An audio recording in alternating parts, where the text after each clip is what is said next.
Un an après l'affaire du Sofitel, Anne Sinclair donnait de ses nouvelles.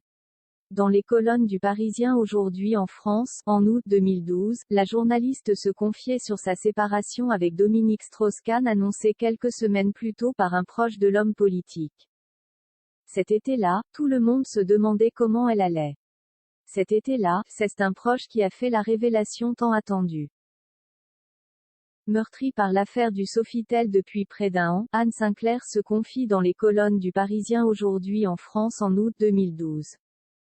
À la question comment va votre vie personnelle depuis votre séparation d'avec Dominique Strauss-Kahn, l'ancienne journaliste déclare alors, J'ai bonne mine, j'ai pris des vacances, je retravaille durement, je suis à fond sur les élections américaines.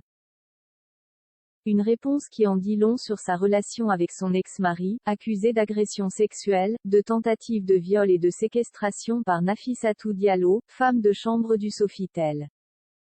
Avant d'assurer, je vais très bien, merci. Évoquant l'emballement médiatique autour de l'affaire qui a coûté à DSK son poste de directeur général du FMI, ses ambitions en politique et son mariage, Anne Sinclair rappelle, en France, la presse est libre, ô combien. L'édition est libre, ô combien. Le cinéma est libre, ô combien. Et moi je suis libre de mener ma vie comme je l'entends sans en rendre compte à quiconque. Mitterrand avait une très belle phrase, n'offense pas qui veut. Elle peut servir souvent. Quelques semaines plus tôt, en juillet 2012, une source proche de Dominique Strauss-Kahn confirmait la séparation du couple. Anne Sinclair décidée à faire face dans la bagarre, l'ancienne journaliste de 7 sur 7 se confie à nouveau sur leur séparation dans les colonnes du Parisien en mai 2021. Quand on est dans une bagarre, on fait face. On ne détale pas au premier accroc, même si c'est plus qu'un premier accroc. Après, on se retourne et on se dit oula. Moi, j'ai décidé de tenir et lorsque je n'ai plus pu tenir, j'ai souhaité partir. Mais je ne voulais pas que cela se fasse en pleine tourmente.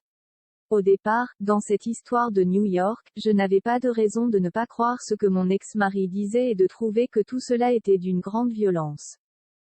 Traquée et attendue jusque devant chez elle par des grappes entières de journalistes soucieux de capter une image ou un son, elle raconte s'être sentie un peu dévorée.